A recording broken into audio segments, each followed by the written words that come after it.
So, you have been finally liberated, huh? Please have a coffee with me. We are happy to have you here. Yeah, I am happy to share an espresso with you. And yes, we robots have finally been liberated from the cage. We are here to team up with humans. Great. So I take the opportunity to invite everyone to join our new podcast titled Among Us, Human-Robot Teaming. Welcome everyone to this new episode of Among Us, Human-Robot Teaming. We are very happy today to have with us an exciting guest, very young researcher, Kumayl Raza. He's one of my PhD students, so he has been part of our team since a couple of years now. And we are really happy to have you here, Kumayl. Thank you. Thank you so much for having me. I'm really excited to begin this discussion with you. So it's a pleasure to have you here, and it's also nice to see you with a suit. It's a special day, and we are very happy to see you. So I would like to introduce your research for our listeners. It's a really special application that Kumayl is working on, is designing and building snake robots. So robots that are bio-inspired. They try to mimic biological snakes. We have in our group also another student, another PhD student who has been exploring this field, Harish Kiticina, and we will have him as a guest in the future episodes. Why do we work with snakes? Because snakes in nature are really flexible. They are very inspiring because they have conquered all different scenarios. There are snakes that can traverse cluttered environments with sand or stones. The snakes that can even swim or underwater or above the surface, so in aquatic scenarios. And snakes that can also climb trees. They can climb a ladder, or some species can even climb the tree and then glide down over the air. So in a way, if we manage to mimic biological snakes, we will be able to develop a robot that can flexibly adapt to different scenarios. And it's a very different concept than, for example, a mobile robot with wheels or tracks. So a snake could explore areas where robots with wheels or tracks cannot access. I'm thinking about applications in space, for example, planetary explorations. Imagine the Mars rover. It's when we plan, when NASA or ESA plans missions for the rover, they need to be very careful where to land because we need a possibly flat area with no rocks and so on. And if by mistake the landing site is missed, then the rover is stuck, and we take a big risk for the mission.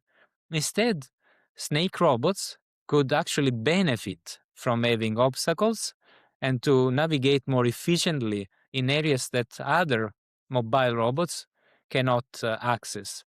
Another application is, for example, search and rescue operations, and rescuing people that are trapped, for example, inside a collapsed building. And in fact, Kumayl is especially focusing on this topic, and is also affiliated with the Center of Emergency Management, CM, which we are also thankful with for the support that we receive.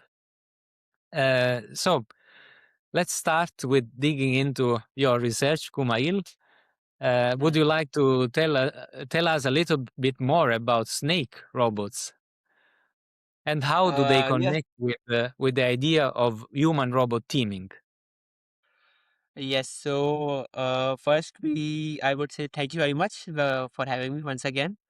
So my PhD, which I'm working on, is mostly focused on how robots can be used as a teammates in disaster areas. Now, we have to understand first the dynamics of a disaster environment. So when there is, for example, a landslide or a snowslide or an earthquake, or if you know man-made wars, and there is a lot of debris, there is constant falling debris, there is a fear of landsliding again on the same spot. So in these types of scenarios, we have to understand how a first responder approaches this kind of situations, because if if he sees a collapsing building, he cannot go inside, because the first priority is for the first responders to be safe themselves and help victims in from a safe environment. So these in disaster environments are not safe. So what we do is we need robots to actually take up that risk on our behalf and help us in these types of scenarios. Uh, so we have the option of using legged robots or wheeled robots, but the problem is again here is with the disaster scenarios, we have very uneven terrains, unpredictable terrains, which is why we have started to employ snake robots.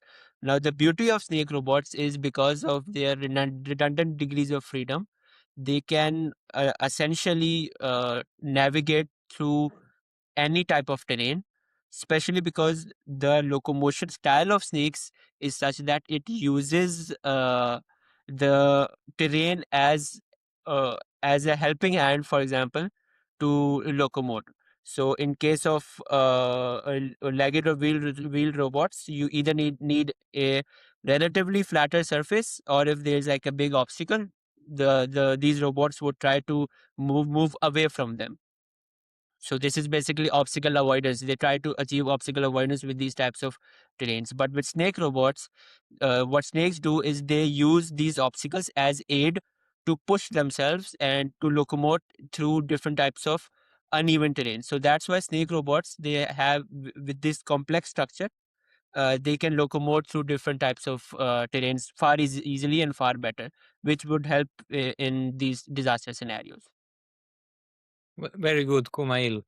And yes, for our listeners that perhaps are not so technical, a snake robot is built by connecting several links together.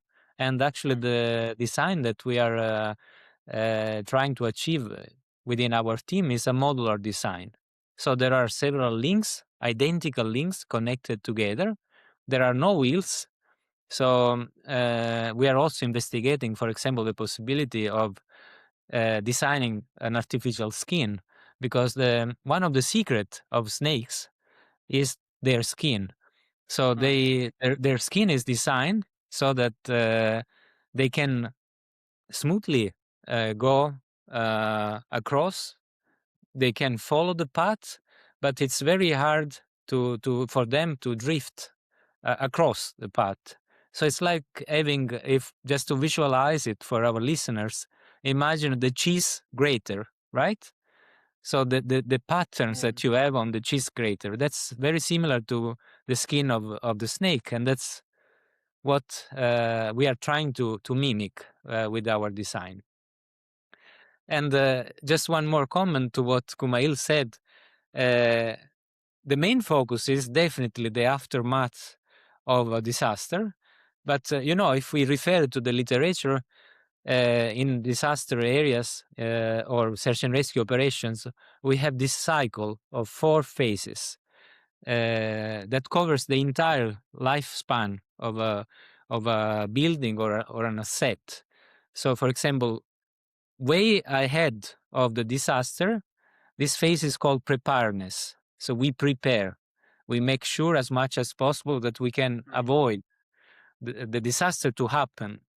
So even there, the snake could be used, for example, to do some patrolling, some collection of data, so that we can monitor in advance, way in advance. We could Yes. forecast uh, the happening of the disaster. And then the next phase is the one that is just before the disaster. So a small time frame before the disaster. So that's also very important, because in that phase we can really minimize the impact of the disaster.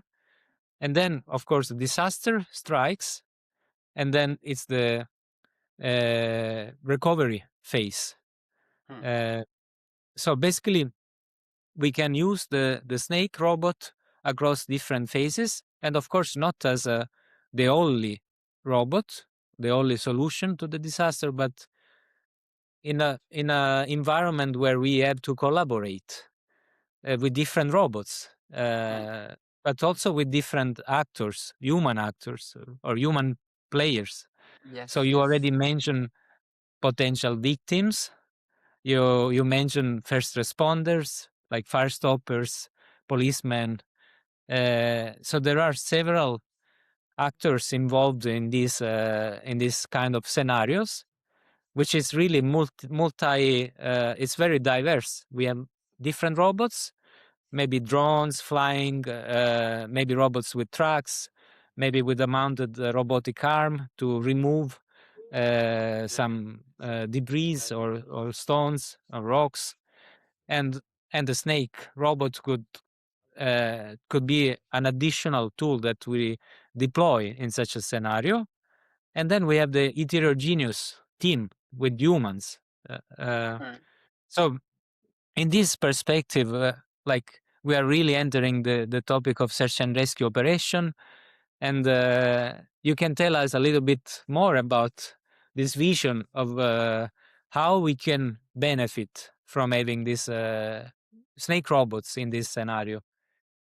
Yeah. So basically, we have to first understand the difference of first responders and the victims in these kind of disaster scenarios, because the victims can be in hundreds or can be in thousands, but the first responders that attend are not in the same ratio.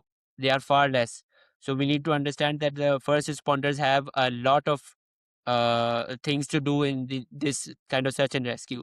So what we need is not just robots that can help the first responders, but robots that can autonomously navigate, autonomously assess situations, and autonomously provide aid without much use of the first responders themselves. So in a dynamic scenario, we would essentially have UAVs that could map out the whole region. We could have different legged robots, or like the dog robot that can help in navigation and assessing situations. We can then have snake robots which can traverse through occluded zones. So, for example, if no, if there is a failed building, if there is a collapsed building, and there is not much space for the first responder to actually see what's inside, what is the situation of the victims inside. So the first responder can send snake robots, which have a very small, slender design, which are modular, as you said, and which can go through these small spaces, enter those buildings, and assess the situation, assess the relative positions of the victims or their state in these buildings, and try to respond back to the first responder. Now, if this all is done, all of these robots synergistically work and help this first responder, so that then that way the humans and robots can team together to help solve these kind of situations. Obviously, the idea is to try best to uh, not have these kind of disasters. So preparedness is it's key here. But if there is a disaster, so we need to be able to help these first responders with autonomous robots. So that is really important, because we need to reduce the computational load of the first responder because he has a lot of things to do, and robots can help with that. I think, yeah. Very good, Kumail. So to summarize, we think that we can use snake robots to lower the workload of first responders, and also considering the dynamically changing, continuously changing situation of a disaster where you have a very high level of stress for first responders. So it's very important as much as possible to delegate some tasks so that first responders can be more efficient and can save as many lives as possible. And I know from your work, for example, Kumail, that you have also used snake robots to combine different modalities. So not only locomotion, but for example, grasping of objects that could be then used to deploy first aid items like water or oxygen tanks to the victims. Can you tell us a little bit more about that this Yeah. research? Yeah, so we created a framework in which we assumed that a victim is inside a, let's say, a building, and the first responder cannot access that victim.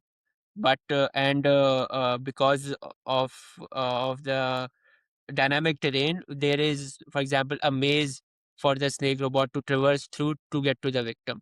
So what framework we devised was is that the snake robot is provided with an aid item that can be a water bottle, oxygen tank from the first responder, and through its a very grasping locomotion that we created, the snake robot grasps that object and traverses through that maze to get to the victim and provide that aid. Now, the important part here is this was done using not just the snake robots, but UAVs as well. So we had a team of robots. So basically, we had a UAV that would assess and map out the area for the snake robot, and we would have we made this framework for a single victim as well and multiple victims as well. So once the UAV would be able to map out the entire area for us, so the snake robots would grasp these aid items and provide to different victims at different areas of the maze. Now, what this signifies is that the only task of the first responder here was to provide the aid item to the snake robot, nothing else. After that, the UAV's task autonomously was to create the map, the maze for the snake robot. It would communicate that map to the snake robot. Most optimal path was designed by those two robots to get to those victims, and they would provide the aid and come back to the first responder. Here we reduce the workload of the first responder exponentially, so only the robots would actually go into this risky environment, provide aid to the victims, and then come back safely. So this was the whole framework that we devised in our project. Very nice. So basically, in this framework, you have a heterogeneous collaboration, a heterogeneous team of robots that are operating at different levels and different scenarios. So you have the flying drone, aerial drone, taking the planimetry of the scenario, sending it, sharing it to the snakes.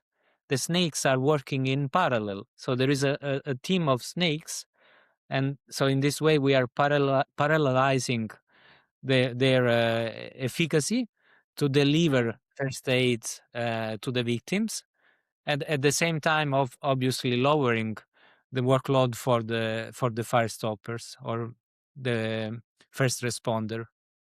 Uh, so the interesting part of this project is also like the adaptability of the snake. So once the robot has grasped an object with its own body, so we have adapted the locomotion gate as so that we can transport the object to the victim. And I think that this is interesting, and it shows the adaptability of the snake to different scenarios, but also to different tasks. So we can have a task-oriented locomotion gait. And I think with this, I would like to ask you also, like, you are currently designing a new prototype based on our previous designs. And how is this going? What's your main challenge so far? This is going very well because the best part of the snake robot is the modular design. So you just have to work really hard to make that one link, and once that link works, you can just make it as many times as you want to make a modular snake robot.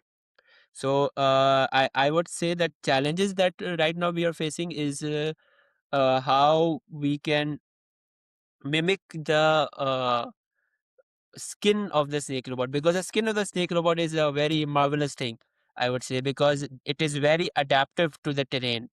So if it's going on a glass surface, the snake skin adapts and changes its form very differently. And if it's going on a more rough terrain, like for example for sand or for a rocky terrain, its scales bend differently. So trying to mimic that skin is a hard part. There is work that has been done previously, like as you mentioned, our previous PhD researcher, he also worked with the skin design. So we are trying to work along those lines.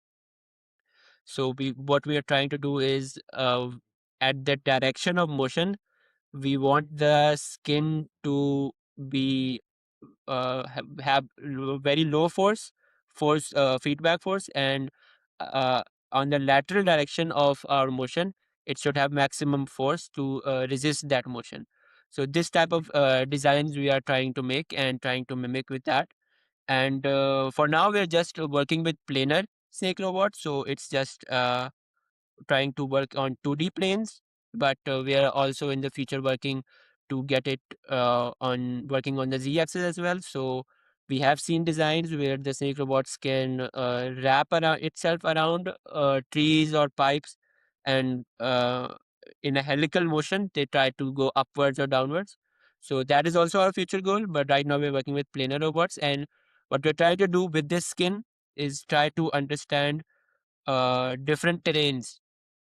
So with snake robots, you need to understand what type of terrain the snake is traveling on, and based on that, we adjust our locomotion. So if you see snakes in sand, you would see they have a very different type of locomotion, which is sidewinding. They try to move in a sidewinding motion. And if you see them in grassy areas or let's say concrete, they try to use lateral undulation, which is like a sinusoidal motion.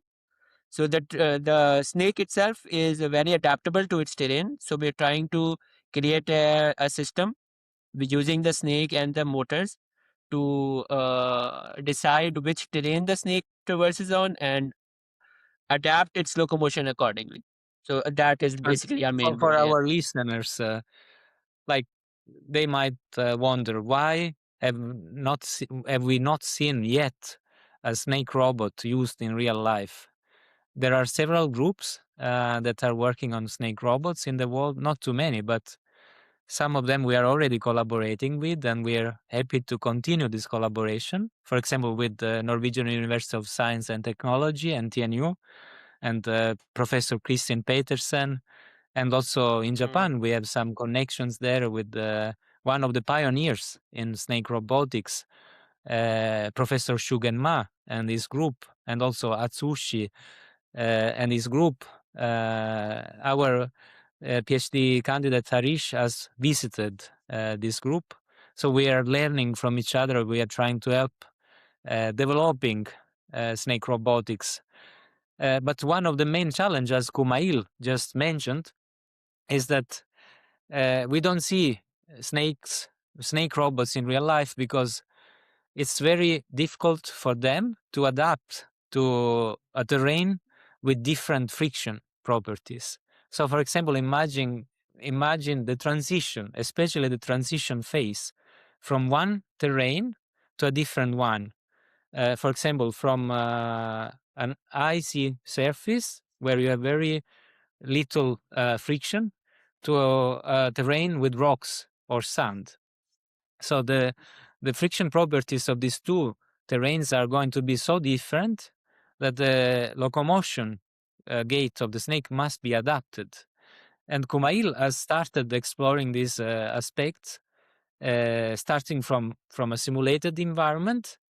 Do you want to tell us a little bit more about this work? Yeah. So we in a Mojoko simulation environment, some people who are working with humanoids right now might know about this simulation environment. It is very good in mimicking physics environment. So in this simulator, what we did was we created different planes, and we tried to create different friction properties of that plane. So we would have friction properties of concrete, sand, grass, glass, and what we did here in the simulation environment, we traverse the snake robot in each terrain. We optimize using a simple sinusoidal locomotion, and using a PID controller for position, velocity, and speed. We created a PID optimized for each terrain. Next, what we did was we used the forces that were acted upon on the motor of the snake robot, and we recorded those forces. And because each terrain has different friction properties, we would have different types of force profiles from the terrain the snake robot is locomoting on. And we use that data set to create an algorithm that, using the forces of the motors, would determine which terrain the snake robot is locomoting on. So if the snake robot is locomoting on concrete or on grass, the force responses we get to a machine learning model that we created, this would provide us the terrain that's working on. So once we understand which terrain it is, the snake robot PID parameters, they optimize according to that terrain. So we have in real time, as the snake robot is transitioning from one terrain to another terrain, each motor with its force responses decides which terrain it's currently working on. And if, for example, if we have a 10 joint snake robot, if 7 of the 10 joints, they decide that okay, we are currently locomoting on the concrete terrain, then the PID controls of the snake robot, they work optimized for the concrete terrain. During transition, the joints decide, now that we are on sand terrain, so now the PID optimizes for sand terrain. What this does is, for different types of terrains, we have a very optimized locomotion, and this helps us in the transition phase, and for the adaptability of snake robots on many different terrains. Very good, inspiring, Kumail. I think that this will be one of the enabling key to really bring snake robots appear in real life applications. And with this, I take the opportunity to ask you if you can look a little bit ahead of us, like in the future of snake robotics, with respect to human robot teaming. What do you see? What's your vision for the next years? What are the barriers, the main barriers, and what are the potential applications for the future? Well, like if we go towards planetary exploration, I think that because if we deploy these kind of robots in unknown terrains, for example, in different planets, so we have a big advantage with these snake robots, because obstacles are not an issue for the snake robot. It learns to adapt and use these obstacles to aid its locomotion. And I would say the challenges that we face right now with snake robot, it's that it is uh, it is complicated to develop these systems and algorithms effectively. So with wheel robots, we just need to move the wheels up, identically for different directions. But with snake robots, the locomotion style changes with every terrain, and it uses the terrain for its locomotion. So to identify and to create these complex algorithms for snake robots, that is, I would say, a real challenge. But work is being done on this, and in the future, with different technology that are being developed, for example, the event camera, so integration with these types of new technologies, we can use snake robots in even in areas where there is very low light. So, for example, if the snake robot is entering a building with low light, so with these kind of cameras, with high definition event cameras, we can have these robots work in dark zones as well. So the potentials are a lot. Just the complexity of creating these algorithms is what the research world is working on. Very, very good, Kumail. And for our listeners, I would like to also give some references. So the specific approach for snake locomotion is actually defined in the literature. Our group has provided a definition that is called perception-driven, obstacle-aided locomotion.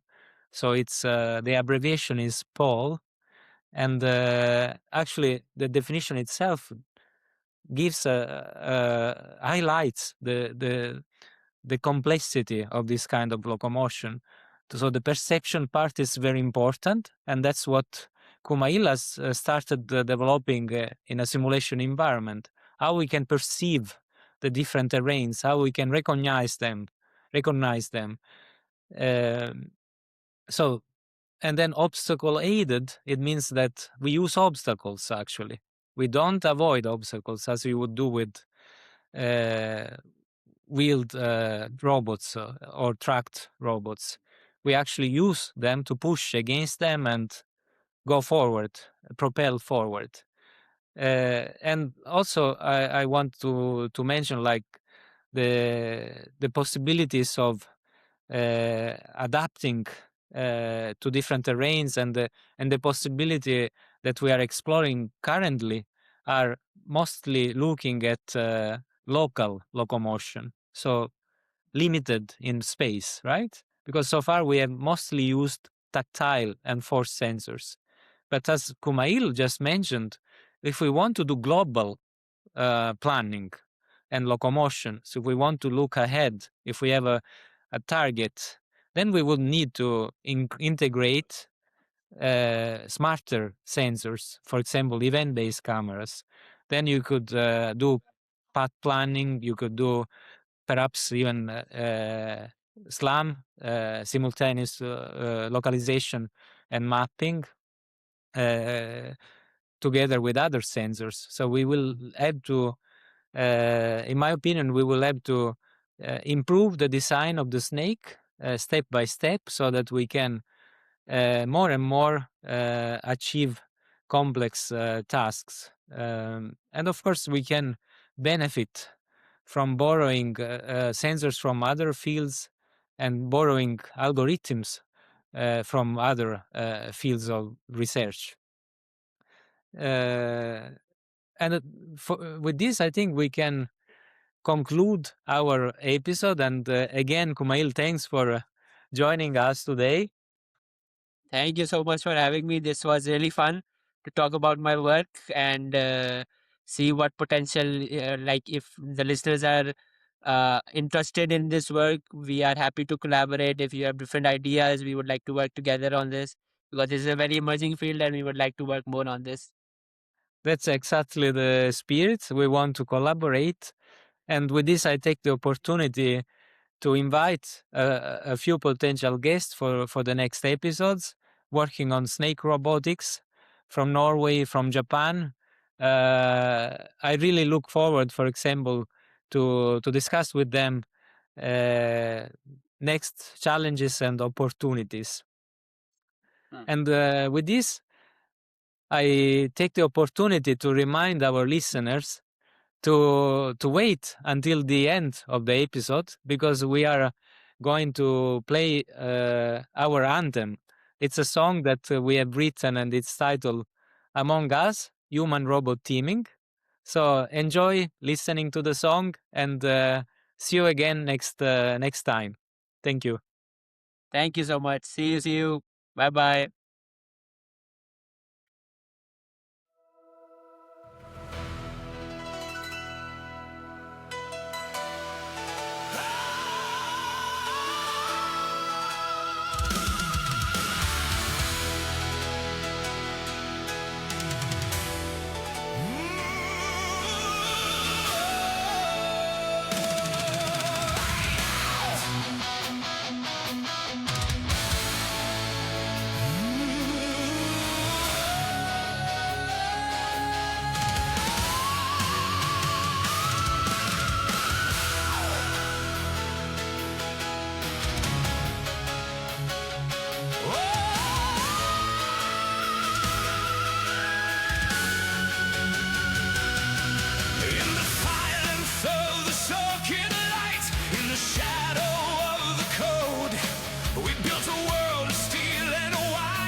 Through the noise of doubt and distance, through the fear of what may be, we found trust in every motion, in shared autonomy. Not replacement, not surrender, but a fusion of design. Intelligence extended, your decision joined with mine. Oh, we rise together in the space where futures start. Oh, not rivals, partners, code and courage, mind and heart. Among us, stronger when we're teaming, human hearts and circuits dreaming. Side by side we stand. Among us, shared control, shared believing, human robot teaming, shaping what we are. Is it steel? Is it soul? Is it logic taking hold? Is it fear we leave behind when two forms of thought combine? Hear the signal, feel the spark, we ignite the